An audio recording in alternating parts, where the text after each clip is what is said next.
So this is what we were holding, that because we know who Rabbi was, that Rabbi was someone who was very careful in all the mitzvahs, let's say the positive mitzvahs, the negative mitzvahs, and more so, it's known the late pasuk Pumi Megirsa that he did not ever stop learning. As we discussed this in length last week, he never stopped learning Torah even for a moment. How could he have erred in someone who has half sins? Again, that's all taken explaining the Beinoni, that he's some of the intermediate, that he has half and half. He has half Averis and half mitzvahs, half sins and half mitzvahs. So when we know who Rabbi is, how could he have erred to consider himself a Beinoni if we say the Beinoni is someone who has half and half? So we have to, so again, the Alter Rebbe is going to conclude, as we will soon shortly see, that the Beinoni is not somebody who Chas v'Sholem has half Averis, half sins. And we're going to see even more so, the Beinoni, the intermediate, doesn't even have one sin. And we threw this in a few times. We're going to start discussing it immediately, within a few lines, but right away the question comes about. We mentioned this phrase, Beinoni doesn't even have even one Avera, he doesn't even sin once. So right away the question is, what's the difference between him and a tzaddik? If a tzaddik, if a Beinoni, the intermediate, doesn't even have in one sin, he doesn't do any Averas, so right away the question comes up, what's the difference between him and a tzaddik? So we're going to find out all of this, but one thing is clear, that it doesn't make no sense that Rabbi, after hearing the description of the Beinoni, and as we would initially understand it, that the Beinoni is somebody who is governed, who is judged by the Yetzer Tov and the Yetzer Hara, these are words of the Gemara, that he would say he's a Beinoni. How could he make such a mistake? Va'ed, now the Alter Rebbe is going to start dissecting, analyzing, what is a Beinoni? By definition, not only what we hear, what we understand from the story of Rabbi, what Abaye told him, but by definition, what is the Beinoni? Alter Rebbe starts breaking this down. When he does sins, he's called a complete Rasha. So when is he a Beinoni? When is the person considered the intermediate in his service to God? When he does Averis, when he does sins, he is called a Rasha. He's called wicked. The wicked, again, wicked is not in this context, is not character, wicked character, but somebody in the context of service to God. He is called a Rasha because Hashem says do not sin, and he goes ahead and sins, so he's called a Rasha. So he's not a Beinoni. And what if he does tshuva, repentance, on those very sins? He's called not only a tzaddik, but he's called a tzaddik gomer, a complete righteous person. So the Alter Rebbe is not going to say what if he does mitzvahs. Obviously, Alter Rebbe won't say what if he does mitzvahs. Obviously, he does mitzvahs. There's no point of even classifying anything less than a tzaddik, apparently. So Alter Rebbe says, what if he does sins? He's called a rasha. If he does repentance on those very sins, he's called a tzaddik. And not only a tzaddik, but tzaddik gomer, a complete tzaddik. So when is he ever called a Beinoni? When is he ever called the intermediate? And again, this is a description of the Talmud. There exists Beinoni in the service to God. There exists the Beinoni. And so one is going to come and say, and he gives a little introduction to the following words. He's going to say, look, if he does all the mitzvahs of the Torah, we know that Torah is the Torah commands and there's rabbinic commands. The rabbinic commands are obviously everything is derives from Torah itself. The Torah itself tells us that when the Sha'al avitcha avicha v'yagetcha zkenecha v'yemelach, and there's other verses which said that we ought to listen to the wise, because the wise are not just smart people on their own, but their chachma is well sourced and well anchored in Torah. We have to listen to them, and this is the whole category, the whole phenomenon of mitzvahs d'Rabbanan, which we have, which again, so many mitzvahs which we complete in regarding so many areas in Torah are midrabanan, which means the Chachamim say do this or don't do that. Basically, it's divided into what the Chachamim make a siyag latera, means make a border. You know, when you see on the subway, there's where the train crosses, and then there's the yellow line which they bring you inwards, and they say don't go on the yellow line. In other words, you shouldn't be vulnerable to fall, chas v'shalom, in the wrong places. So they pull you back, and then you should be on the safe side. That's also most of the chachamim, most of the rabbinic prohibitions is to keep the person back away from chas v'shalom, not to stumble in something the Torah says explicitly and clear not to do. But additional to that, there is the hi, how are you? There's additional to that, there is the different mitzvahs which are called the classic 7 mitzvahs Rabbanon, which they established additional to what is written clearly in the Torah. Obviously has a source in Torah. They bring proofs to some degree, but generally it is a constitution of the Chachamim, of the rabbis, which again it has a basis in Torah, but it's not classified as something which is like a Torah prohibition or a Torah law. Putting on tefillin is something which says in the Torah. Doing negelas and netilat yadayim is a rabbinic command. So one is going to suggest that if he's careful and scrupulous in all the mitzvahs of the Torah, and the positive and negative, then he's called, and then he's, and as opposed to the mitzvahs which the Chachamim established, the Chachamim constituted, the rabbis constituted. So then you're going to say, in other words, the tzaddik, the righteous, the complete righteous person, someone who's careful of in everything. The Beinani is somebody who is in Torah commands, he's very careful, but when it comes to rabbinic commands, there he's not so careful, so we can't call him a rasha, we can't call him the wicked, because he's careful in everything that Hashem says to be careful with. Again, in the mitzvahs I say the positive mitzvahs and negative mitzvahs, but when it comes to rabbinic prohibitions, or the rabbinic mitzvahs I say the rabbinic positive mitzvahs, there he's not so careful, so we cannot call him the wicked, we cannot call him a rasha. Maybe that would be a suggestion that this is the Beinani, this is the intermediate. So the Alter Rebbe shows us that if you look in the tractate of Yevamos, in the 2nd chapter, in the 1st chapter of the tractate of Nida, it says clearly and explicitly that by definition, the way Torah categorizes somebody who is even not careful, he transgresses even a rabbinic prohibition, he's also called a rasha. Not only a Torah prohibition. So again, the question is, what is the Beinani? We wanted to suggest that he's careful in the Torah commands and not so careful in the rabbinic.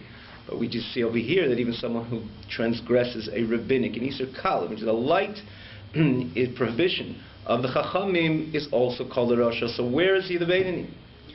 So then we're going to suggest, and Alter Rebbe will prove this in the Gemara, again, the tractate Shavuos. One is going to say that he is careful. You know what the Beinani is? Someone who's careful in everything what the Torah says. And he's careful in everything what the rabbis say, the Chachamim say. But when it comes to a situation when he sees a friend of his or somebody that he can protest and he can do something in order that his friend should not transgress, then he sits for himself, by himself. He does not interfere in his fellow friends' affairs.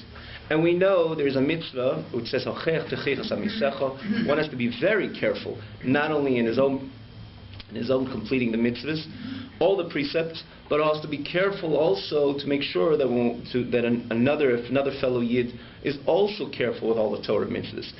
And again, it's a pasuk and it's a mitzvah in the Torah. For that matter, the reason the Chacham say, why does it say twice? That even it takes you 100 times to correct the other person. You have to correct it. There was it's like you go back and forth. That's why the Torah says it twice, and the Gemara says afilu mea pa'amim. In other words, we have a mitzvah to do whatever we can with everything which is within our ability, that another person should be online with Torah mitzvahs. So one is going to suggest that he is complete. Who is the Beinani? The Beinani is someone complete in all Torah commands. He's complete in all Chacham rabbinic commands. But where isn't he careful? He's not so careful when he would see somebody else doing a mitzvah, doing an aveira, or not being careful with a mitzvah. So say we're doing a mitzvah, there he's quiet and he doesn't mix in. So then that would be pretty interesting description. It would be simply an accepted description of that's the Beinani, that's the intermediate person. So the Alter Rebbe proves over here, for that matter, it's an interesting story. The Alter Rebbe brings later how important it is that we have to be careful not only in our own observance, but in helping other people. B'chlal, in general, we find in the Talmud many different stories and anecdotes which deal with this mitzvah of a person cannot just put himself in his four corners and say, look, I'm complete. There's the expression, Anias nafshi hitzalti, I saved my soul, and forget about what's going on with the other person. first and foremost, we are Arevim Lazel. When Hashem gave the Torah, we all became guarantors one for each other. So therefore, we have an equal responsibility for myself, my family, but again, every single yid is my responsibility. So the Gemara has numerous incidents which deal with this. But it's worthwhile to say one little story which we find that one of, I think, Rabbi Eliezer ben Azariah, if I'm not mistaken, that it says that at a certain point of his life he fasted many fasts to the extent that his teeth became black from fasting. And the question was why? So the Gemara says, you know why he fasted? Not because he did anything wrong in his own life, but he had an argument with the Chachamim, with the sages, regarding halach and Shabbos about if you're allowed to, if someone's ox is allowed to go out with a certain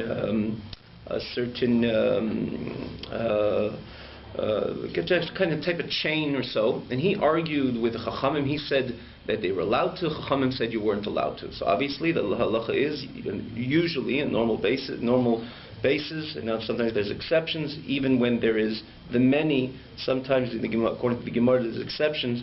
That even there's an argument, the individual with the many, sometimes the halacha is like the individual. Most of the times across the Torah, yachad v'rabim halacha kirabim, that when you have an individual arguing with the many, the halacha is like the many. Right? So the halacha is a chachamim, which means you're not allowed, that one is not allowed to go out with his animal with this type of chain. So he surrendered his opinion to the opinion of chachamim. He would never do it because yachad v'rabim halacha kirabim. But once the Gemara said he walked outside, and he saw his neighbor walking with his animal in the way like he felt. You know, when a chacham, one of the chachamim, they surrender their opinion, it doesn't mean that they change their mind. They could be very strong with their mind and very strong with their opinion. The halacha is so. But Torah dictates, and Torah says, Yachid v'rabim, halacha kirabim, that you have to surrender your opinion. You must act halachically according to the many. So in his mind, in his opinion, it wasn't his personal opinion. This is what he believed, that this is the Torah law, that you're allowed to go out with that chain. And so he surrendered his, he understood the Chachamim say, you're not allowed to, so he didn't. He himself didn't. But he walked out, he saw his neighbor walking out with his animal with the chain, and he did not protest. I mean, that's far-fetched. In other words, he still believes that that's the halacha. The Torah dictates that he has to surrender his opinion to the opinion of the many.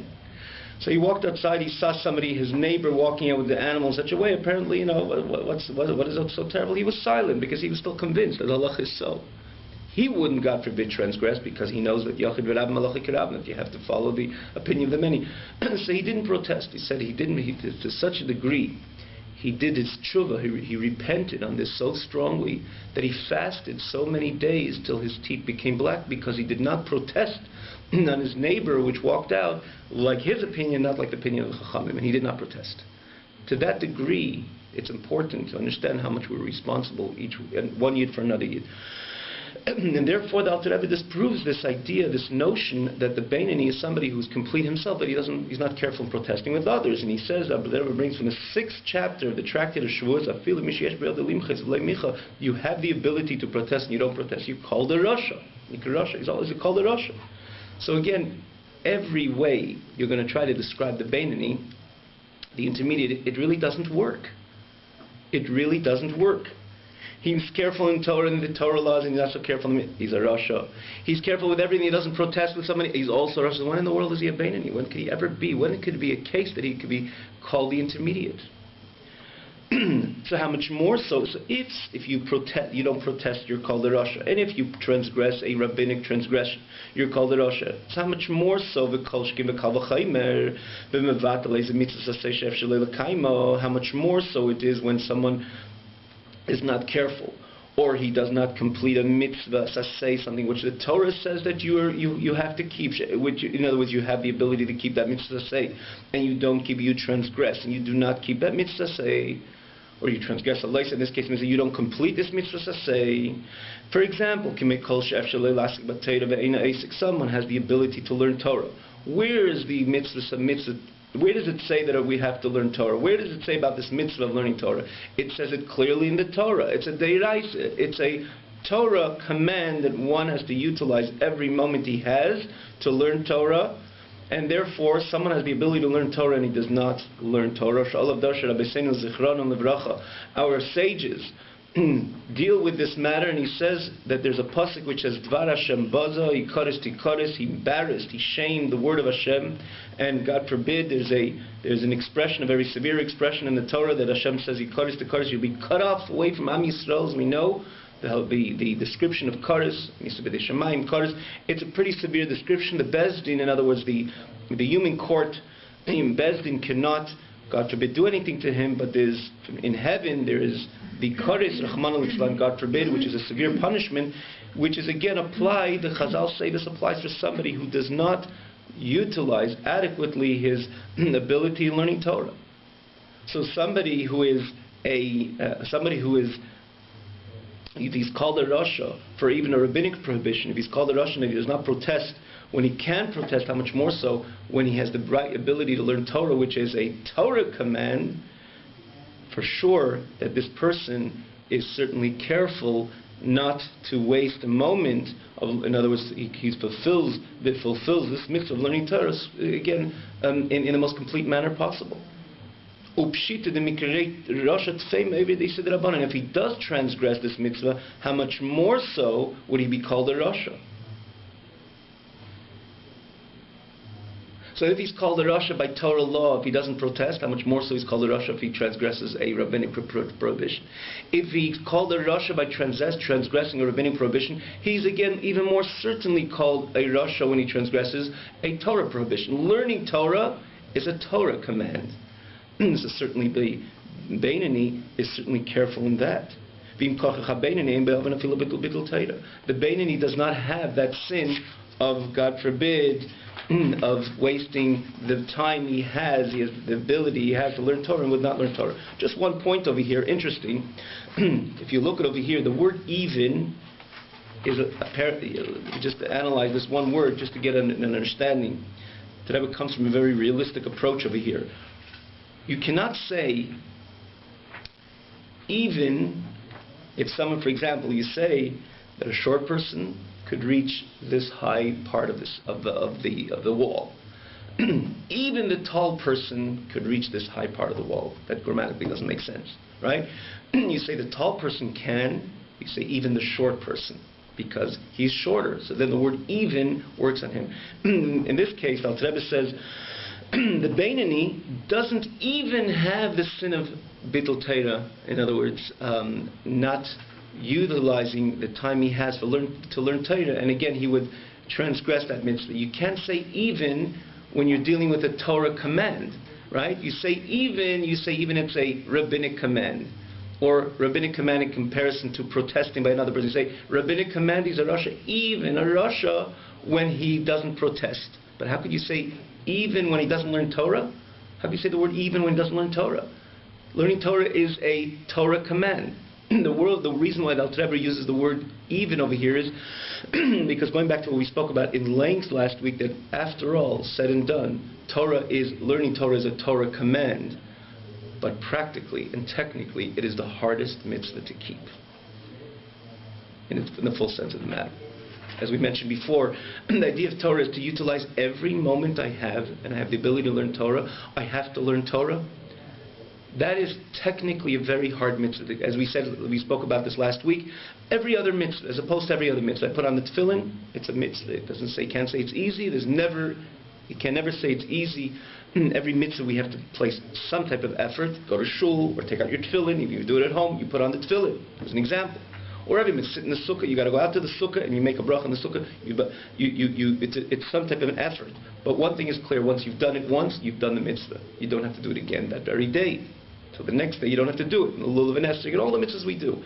The learning Torah, that idea does not exist. If I have the moment now, I have to learn Torah, and in 5 minutes I could learn Torah. I have to learn Torah. If I do it 5 minutes, it doesn't help for the 5 minutes that I could have learned and I didn't learn. So that's why the Alter Rebbe uses the word even, not by the definition of the mitzvah. By definition of the mitzvah, it doesn't make sense, the word even, because this is a Torah command. And you're dealing with the technicality of it. Afilu bittul Torah. Even learning Torah, because in this case it makes sense, the word even, because technically it's the hardest mitzvah to fulfill. But getting back to the Beinani, because he's a Beinani, if he's really called a Beinani, the intermediate, he doesn't have this and he doesn't have that, And certainly, the Alter Rebbe begins Pshita, which means certainly he doesn't have any Torah prohibition, and he doesn't have the Torah prohibition of Bittul Torah. And here the Alter Rebbe adds the word even, because technically it's a hard mitzvah to do, but if he's a Beinoni, he definitely doesn't have that sin of wasting his time, because if he wastes his time, what is he called? He's called a Rasha, because he's clearly transgressing a Torah prohibition.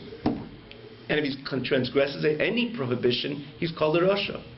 So again, when is he a Beinoni? The one thing is clear, now we're getting some type of a feeling, let's say, why Rabbi would make a mistake that he's a Beinoni. We get some type of understanding why he felt, I cannot describe myself as the tzaddik. The Rasha he wouldn't say, because he knew he was careful in all the mitzvahs. But he knew all about that mitzvah of Limud Torah. He knew what it meant. It meant literally not wasting a moment.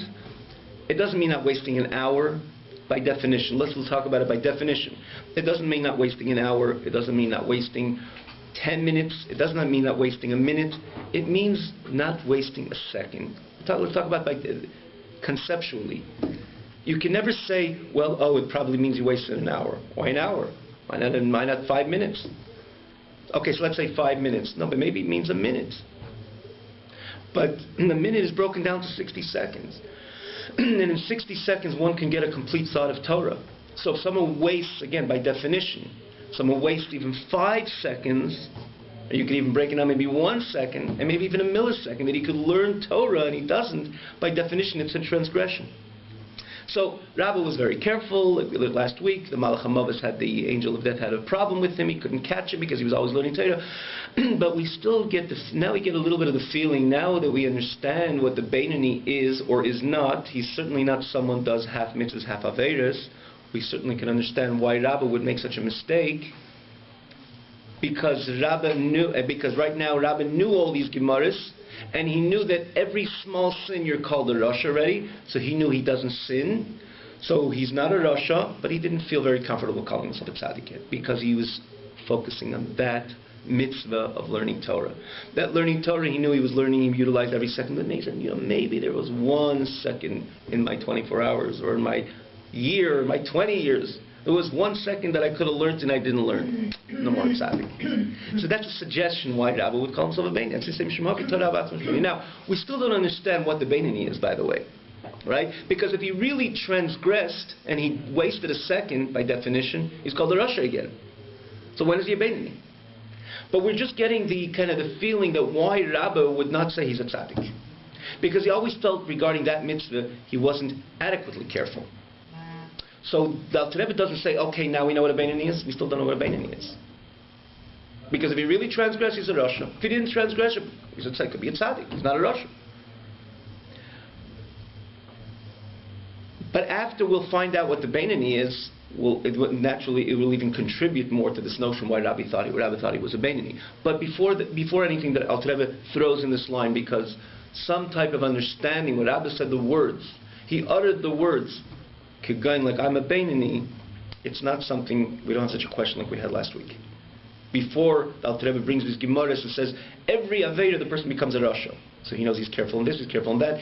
Certainly in every person who he could have helped in his Avodas Hashem and his service to God, he protested and he helped them out, not because of his mitzvah, because he knew every Yid is a guarantor for another Yid, and every Yid has to be careful with another Yid, and he has to, at times you have to rebuke, and at times you have to protest. He was doing all that, so he would never call himself a Rasha.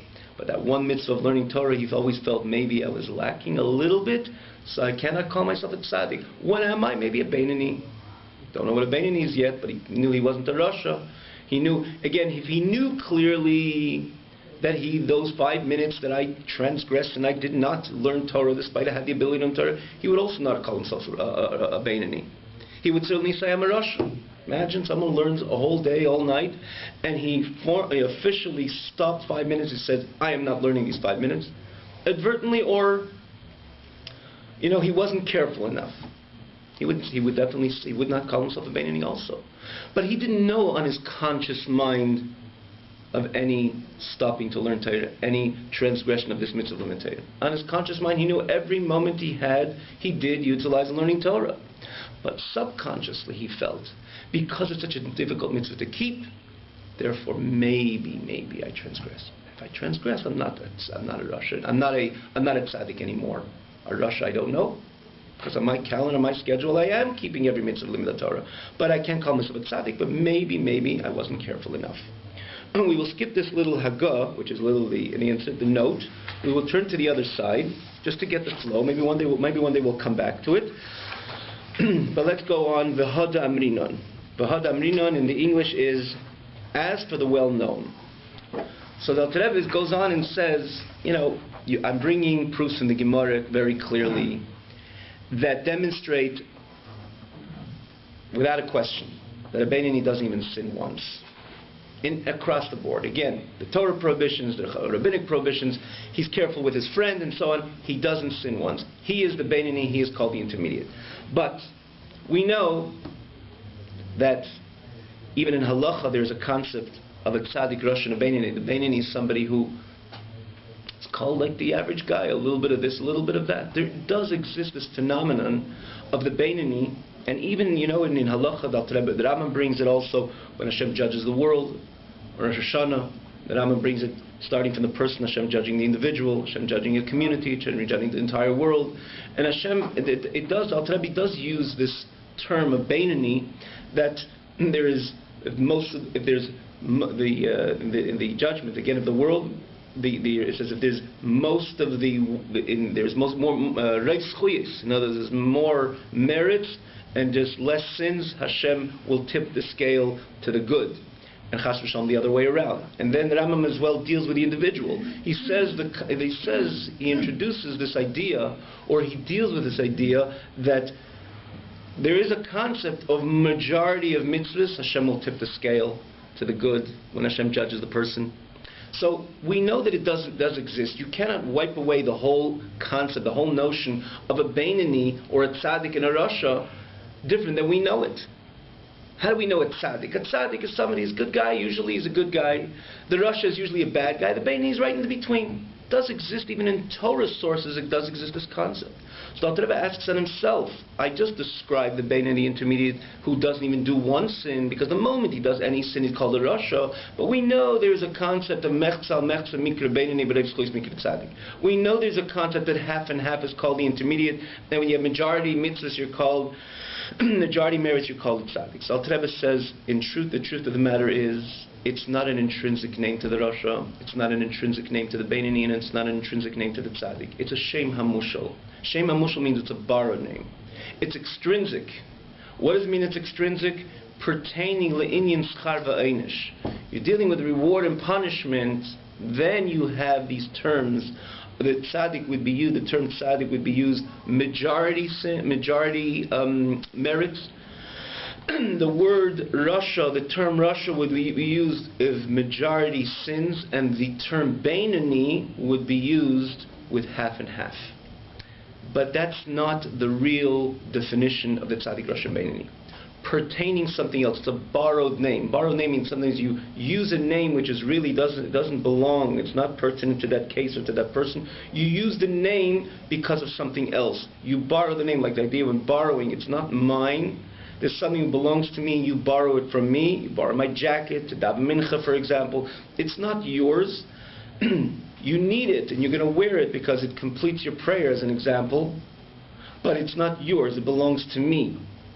The same thing, the term tzaddik Beinoni and the rasha, the way it's known as the tzaddik, the majority merits, and the rasha, the majority sins, and the Beinoni, half and half. The phenomenon exists, and exists even in Torah, and exists even in halacha, but that is a borrowed name only when it comes to reward and punishment. When Hashem wants to reward somebody, He looks, like we brought the Rambam, which is based on the Gemara, He looks at the world in its entirety. The individual as an individual, and He says, is there more merits? We're going to reward him. Is there more sins? God forbid the other way around. Half and half. Let's maybe give him another chance. Or Hashem will decide, and so on. So this concept again, or that this definition of these terms do exist. Because there is because a person is judged after his majority, if it's majority merits or majority sins, and so on. He's called righteous, not because he's truly he carries that name Tzaddik. Tzaddik means Tzaddak B'din. It's used in a way that he was meritorious. Tzaddik, Tzaddak B'din. He was meritorious in his judgment. He was put to judgment, and the angels of the heavenly court took out all his packages, and they found packages of sin and packages of merits. So they put it on the scale, and the scale, the merits weighed down. So he was meritorious in his judgment. But that's from there to be really called a tzaddik, there's a great distance. So when you find the idea of tzaddik bidin, rasha bidini, or beinani, which means half and half, is just pertaining to reward and punishment. When he's brought in front of the heavenly court, it doesn't mean even after 120 years. Like we said, every Rosh Hashanah, the books are open of every individual, every community, and the world in its entirety. And it's put on the heavenly court judges, each one, and they take out all the packages, starting from the individual, and they see if he has mostly merits, he's called tzaddik because he was meritorious. Tzaddik, from that expression, tzadak b'dino, he was meritorious in his judgment. But he's not called a tzaddik. Because if he has one Aveira, he's not even called a Beinani, he's called a Rasha. Where do we know this? These are Gemaras. It's not the Alter Rebbe's idea. He brings proofs from the Gemara very clearly that the Gemara states and says unequivocally that someone who even has one sin, he's called a Rasha. You know the famous story, one of the great Chassidim, before he started learning Tanya, and he didn't belong, in other words, he was introduced to Torah Chassidus, Chassidic philosophy later in life. So when they asked him what was the difference before you learned Tanya and after you learned Tanya, he said, before I learned Tanya, he said, the question was different, but my answer was the same. They said, what do you mean? It was like kind of an interesting answer. What do you mean your question was different, the answer was the same? So he said, before I started learning Tanya, he said, I had a question. And here you're talking about someone who was very knowledgeable in Torah, and someone who was very careful in mitzvahs, davening and learning and all these things, everything what says in the Torah. But he said, what was his question? His question was, how is God going to ever find an appropriate place for me in heaven, in paradise, in the world to come, Gan Eden? I do this, and I learn, and I daven, I say chatzos, I do all the good things. And what was the answer? He said to himself, the answer is that God's a kol yachol, God's infinite, and he probably will work it out because he has superpower, and he'll probably work it out that he'll ultimately find a place for me in the world to come, in Gan Eden, in paradise. Despite that I can't believe that God could figure out a place for me because I'm this, so and so and so, but because he's a kol yachol, which means he's able to do anything. So probably you'd figure out somewhere that he'll place me in the right place. So what happened after you learned Tanya? He said the answer was the same, but the question changed. He said, my question was this: how will God ever tolerate something so despicable like myself? He didn't change in the service to God, but his whole approach changed, his whole understanding after he learned the Tanya. Especially, he started looking at the first page. The Alter Rebbe said someone does even one small sin, he's called a Rasha. And it's not just this information. Later, the Alter Rebbe elaborates what's behind it, what's behind sin, and so on. And it's not only from the first page of Tanya that he comes to this conclusion, but later on, he said, after he learned Tanya, he asked the question. He says, how is God going to handle and ever handle something so difficult like myself? He said, but the answer was the same. So God is infinite, and God is great, and surely because of his mercy is infinite, and there's no limit on any of his attributes and characters. So certainly he's going to be able to find a place where he will be able to tolerate me. So the question was different, the answer was the same. Why am I saying this over here is because you see over here very clearly. The Alter Rebbe says, look in the Gemara and see that you did one small sin, you already called it Rasha. Shouldn't be so depressing. We'll get to it. We'll see how it's attainable to every single person really to be a Beinani. We'll find out how. But one thing you see clear over here, that when someone doesn't sin, he's certainly not called a tzaddik. And when someone overall doesn't sin, he's not even called a Beinani. Because overall doesn't sin means sometimes he does stumble. And if he stumbles, he's not called a Beinani anymore. So here the Alter Rebbe says, you're dealing with the true definition, the true quality of a tzaddik and a beinani, chalukis tzaddikim u beinani. They're very different. In other words, the Beinoni doesn't sin, but the tzaddik goes even beyond that. Amar Razal, we turn the page, tzaddikim yitzatev shefton. The Chazal tell us, our sages tell us, that tzaddikim, the only one who governs them, is the Yetzer Tov. Shnemer v'li b'chol b'kiri, there's a pasuk with David HaMelech said, it says his heart is completely devoid of any Yetzer Hara. The Alter Rebbe is going to explain later that the Yetzer Hara itself is situated in the heart of man. And that's where its station is, as opposed to Yetzer Tov is mainly is situated in the cognitive faculties of man, is the intellectual dimensions. So we have over here David HaMelech saying, which David HaMelech was a tzaddik, he was a complete tzaddik, and he said, "V'li b'chol b'kirbi," my heart is devoid of any Yetzer Hara. She'ein lo Yetzer Hara, he doesn't even have a Yetzer Hara, ki harge b'tainis, because he killed the Yetzer Hara by fasting. We know that this is the idea of fasting, why we fast, in order to subdue the animalistic dimension which we all have within ourselves. And there's another, when we say animalistic dimension, we have in ourselves our lust, our temptations to things which are not particularly godly. What motivates us to incline to this which is not particularly godly? This is the Yetzer Hara. And fasting has the ability to uproot all these inclinations, which when we know, when one fasts, especially we see sometimes Yom Kippur, not only because of the sanctity of the day, even on a regular fast, we find ourselves a little more pure in the end of a fast day, just for one reason, because we held ourselves back from eating or maybe even indulging in worldly matters, starting from food, which is something which the average person has a temptation to. So when we kill that temptation by not fasting, by not eating, by holding ourselves back, we ripped away a little bit of the energy of the Yetzer Hara. Because ultimately, what's the Yetzer Hara telling us? Run after that and not keep the speed low and running after what God wants. Run after what the world advises you. Run after what the world offers you. So it doesn't mean the Yetzer Hara is always telling the person to do bad, to hurt somebody, or he just says, he starts off by telling him, be a little bit animalistic. Give in to your bodily desires. Not necessarily the person has to break his bodily desires, because then he will become inhumane. He has to do what he has to do, and he has to eat and drink and so on. But this overly indulgence in worldly matters ultimately expands the energy of the Yetzer Hara, because this is what the Yetzer Hara says: invest in worldly pleasures, invest in worldly delights, invest in worldly delicacies, and once he feels he's the person is driven to worldly matters and worldly delights, then he already has him kind of in his net, and he says, what about that one? And the Yid would answer, but that's, Hashem says, that's a no-no. Hashem says it's prohibited. But once he has the person kind of in his net, meaning that the person is already inclined and he's already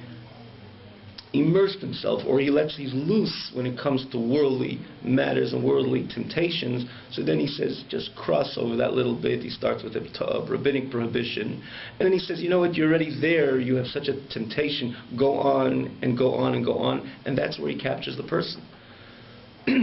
So the idea of fasting, just this notion of fasting, what it does is, because the person holds himself back from the first and foremost interest the person has is giving in to the desire of eating and drinking.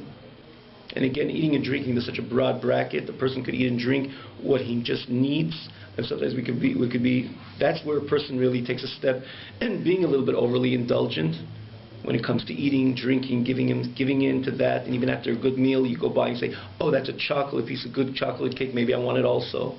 And you finish that and you say, maybe I want something else. You're full to capacity, and you still give in. That's one of the great, it says in a number of places in Kabbalah as well, that's an easy transition. Once the Yetzer Hara has the person, when it comes to eating and drinking, or being overly indulgent in eating and drinking, then he feels more that, okay, you're there, now go a little further and go a little further, enjoy this delight and enjoy that delight, and then he doesn't really, there's no green or red lights, or they cross red lights when it comes to the prohibition as well. So when it comes to, so this is again the virtue of fasting, and that's why great Chachamim used to fast, great Tzaddikim used to fast. It doesn't mean today, it's not part of the doctrine, certainly not of the Alter Rebbe, that we should invest our time in fasting. But one thing is clear, the fast, which Torah says we ought to fast, it does something very special to the neshama. That it liberates the neshama. That whole day I didn't give in to my temptation to eat. So it liberates the neshama, and not only liberates the neshama, it kills a little bit of the Yetzer Hara. It kills the energy of the Yetzer Hara. So David HaMelech fasted many, many fasts. Not one, not two, not three, but many, many fasts. And he accomplished with that, Hargei, he completely uprooted, he killed his Yetzer Hara. David HaMelech doesn't have a Yetzer Hara at this time. So he doesn't have a Yetzer Hara, so that's why he was called a tzaddik. Now, someone who does have a Yetzer Hara is right away not called a tzaddik. Which here we're getting a little bit of a feeling, when Alter Rebbe is going to elaborate much in the next few chapters of the definition of the Beinoni, but we're getting a little feeling over here of the difference of the tzaddik and the Beinoni. Once we establish that the Beinoni is somebody who doesn't sin at all, the first question comes to mind: what's the difference between him and a tzaddik?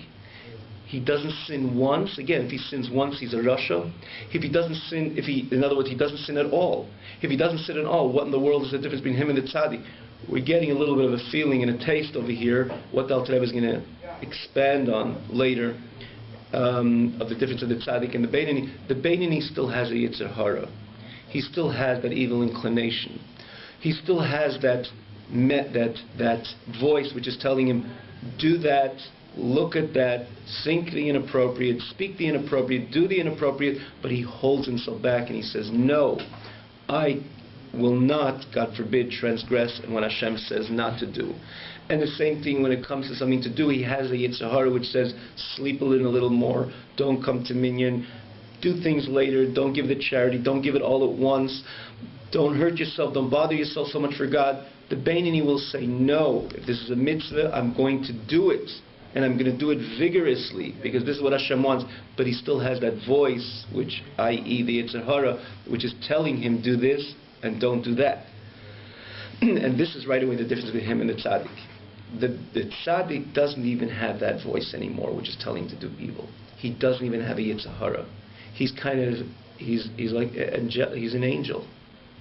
He's, to an extent, it says, it says, the Chacham, the Gemara says even, a yid could be daimel l'malach Hashem tzvakis to an angel. Angels don't have a Yetzer Hara. Angels don't need alarm clocks to serve God, to wake up in the morning. Angels don't need anything to remind them not to transgress any godly command, because they have no Yetzer Hara. Remember the story with Moshe Rabbeinu? Moshe Rabbeinu said, "They give malachim said, we want the Torah up here. We are holy. We are angelic. We are these celestial angels, and the celestial angels, and the Torah is so holy. Leave it up here." Moshe said, "You don't have a Yetzer Hara, right? And therefore, it's coming right down here where there's a Yetzer Hara and where there's a fight and where there's a struggle, and then we're going to use the Torah in order to overcome our struggles, our challenges, and our obstacles in our service to God." But the tzaddik, in a certain sense, he's a kind of an angel. Right away he says, well, what's the virtue of the tzaddik? If that's the case, he's an angel. Isn't Torah given? Not the answer is that he worked his way. He was born as a human being. He wasn't created as an angel. He was born as a human being, and he moved his way up to be able to completely uproot the Yetzer Hara. No voice within him at this time, after he goes through all the very steps till he becomes a tzaddik, when he reaches a peak, that the Yetzer Hara is gone. So the classic case that Alter Rebbe uses is David HaMelech. It says, Libi chalo b'kiri. His heart was completely devoid of Yetzer Hara, because Hargi b'tainis, he killed his Yetzer Hara with a tainis. We will just say these few next words and we'll stop. Someone did not come to this level.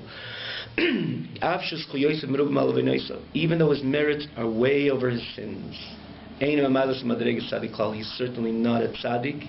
He could be called tzaddik again in the context of tzaddik b'dina. He was meritorious in his din, but he's not a tzaddik, very far from a tzaddik. And again, even if his merits are more than his sins, he's not only not called a tzaddik, he's not even called a beinoni, because he has a few sins. And therefore our holy teachers told us, they said, and it's brought down in Medrash, Hashem saw in tzaddikim there were very few. Amad v'shaslam chol, they were there. He spread them out in every generation. He planted them. He dispersed them, and every generation should have a few tzaddikim And if you think about the idea of the tzaddik, someone who, someone's a good guy, he has mostly merits. How could the Torah say that Hashem saw in His world that it's very few tzaddikim? We have so many. We have tens of thousands of people, or maybe even more than that, in every generation. They have more merits than sins. Look around you. People come to shul and they daven, they do it. Even they sometimes cross out a line, but you could definitely say that they have more merits than sins. How could Hashem write in His Torah? How could the Chachamim say, the rabbis say, that Hashem saw in His world, and He saw in tzaddikim and mu'atim, they're very few. Why they're very few? There's hundreds of thousands. Over all generations, there were probably millions of people who had more merits than sins. The answer is, now with this description of the way the Alter Rebbe described the tzaddik, in other words, the way that tzaddik, the term tzaddik is intrinsically presented, that somebody who got rid of his Yetzer Hara completely, there's not even a voice within him is telling him to do wrong. Now we can understand this message very well. Hashem saw in every generation very few, or He saw there would be very few tzaddikim, so He planted them in every generation. He dispersed them. You ever meet someone like this? I met the Rebbe, but you could, obviously there was generations that were many more than there is today, but probably Alter Rebbe was someone like that, but you could understand the phenomenon, right? You look around yourself, and it doesn't mean you see a guy which is coming to shul 3 times a day, from that, and doing all the good things, and has a sukkah, and has a lulav and esrog. And in other words, he has so many merits based on this description. He's not a tzaddik. I say met the Rebbe. There's probably other tzaddikim in this very generation as well. Great tzaddikim, even today in Eretz Yisrael. I'm saying I personally met I met the Rebbe. I personally met the Rebbe, but there's other tzaddikim, I'm sure. But it's not something which is a common reality, that someone doesn't have any Yetzer Hara, walks in the street and there's nothing is an obstacle for him, doesn't even have any temptation, doesn't have any drive that he has to say no to. He's not saying no to nobody because there's no one telling him yes, do something wrong. We don't meet many people like this. We don't meet even a few people like this. That's why our sages tell us that Hashem says themselves they're very few. Therefore He allowed them to be kind of divided in all generations. And now we can understand what means that tzaddik is Sayyid Olam. The tzaddik is the foundation of the world. And here tzaddik is also in a singular term, not particularly tzaddikim, because there are very few. It's more singular than plural. And they are the foundation of the world because the world needs a pure foundation. When you want to put a foundation to a building, you're not going to put a little of cement and a little of this and a little of that, especially you're building a very high, tall story, or a building of many stories. You're not going to build a building of many stories. You're going to just you're never going to compromise on its foundation. It has to have a very strong, solid foundation in order to build a building. And so to the world is more than a tall building. It's a very complex world, and the world has to stand and not shake. So Hashem says that. So it says that tzaddik, it's written that tzaddik is Sayyid Olam because his service to God is uncompromised. He is completely pure. There's nothing, like we said before, in cement, we look for the best cement, and nothing, not even a bit, or not even 1% of the cement would be, or the foundation would be compromised. Similarly, the tzaddik has no evil at all within himself. He has nothing of Yetzer Hara even within himself. No evil inclination, no evil voice. It's all good, it's all pure. He, and only He, could be a foundation of the world, as opposed to somebody who has majority merits, but he hasn't sinned. That's very much compromising. He is certainly cannot be the Yesod of Olam. He cannot be the foundation of the world. So we will stop over here, but just to recap this last part over here, again, from this we see very clearly that even the Beinoni doesn't even have one Aveira. Because once someone has an Aveira, he's not a Beinoni anymore. He's a Rasha. And again, it's still dry. The concept is still dry. What does it mean he doesn't have any Aveiras? Doesn't he deserve credit, maybe to have more of like a special name, like a tzaddik? Maybe he should be the tzaddik because he's fighting a war, he has a Yetzer Hara. But we're not dealing with that. We're dealing with the fact, look at the package, he has a Yetzer Hara. On the other hand, you can't call him a Rasha because he never transgresses. The tzaddik is even greater than that he doesn't even have a Yetzer Hara. That's why the tzaddik is so dull. Have a good night.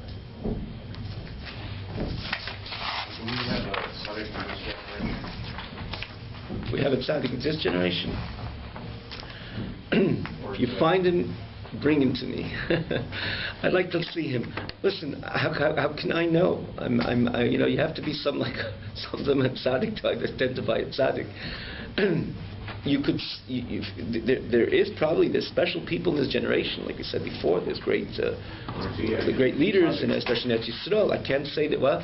Or is he a hidden tzaddik? There is that concept as well. There has to be a tzaddik in every generation. There has to be, because the tzaddik is saydela. Because if there's no tzaddik, the world, you take away the foundation, the building comes collapsing. So there is a tzaddik, and there is a concept of tzaddik in Easter. Someone's a hidden tzaddik. I remember we used to say, there was once a mashpia, he used to tell us that who does tikkun chatzas? In other words, if there's an idea to do tikkun chatzas, which is that formal prayer, which the tzaddikim usually, or people who are very the special, the pious, then additional to Ma'ariv and Krishma Shalom, in the middle of the night they wake up and they cry over the destruction of the temple. So he once asked our mashpia, or like who does it, or is it people still do it? He answered so brilliantly. He said, does it mean that whoever does tikkun chatzas, he puts a sign up out his window, he says, middle of the night, I'm up and I'm doing tikkun chatzas? He doesn't usually do that. The one who's sensitive to wake up in the middle of the night and to cry over the destruction of the temple every night or frequently, he's somebody who would never take a sign and put it out there. He says, I'm doing tikkun chatzas. Similarly, the tzaddik would go very well with the tzaddik in Easter, because he's a tzaddik. He's somebody who's completely 100% devoted to Hashem. He doesn't even have a Yetzer Hara. He's not somebody who would be very loud about it. And many of the great tzaddikim, it's only people Hashem orchestrated and allowed that to happen, that they tuned in to this person's life and they realized it's something special, and they came and they said, hey, we know who you are, come out there, we need you. The greatest leaders, in the very beginning, even the Baal Shem Tov, for example, in the first 36 years of his life, he was a tzaddik nister himself. Now you think of the Baal Shem Tov, is the greatest revealed tzaddik, one of the greatest revealed tzaddikim we know. The whole world knew about him even in those times, and his miracles and his helping so many tens of thousands of Jews, and the great miracles he performed, naturally with godly energy, full of power. So how could he? What does it mean he was a tzaddik in Easter? The answer is that the tzaddik, by definition, it's a question: how does it become known? How does it become apparent? How does it become known to everybody? If he's serving God and he's completely immersed in the service to God, why do so many people know about him? The answer is, like, all the tzaddikim started in a very hidden way that people did not know about them, and then people, again, Hashem orchestrated, because they had to be the leaders of the generation. The Hashem orchestrated that many people saw and looked into, scrutinized their service, and they said, oh, this looks like something special. We want him to come out of the woods and be our leader.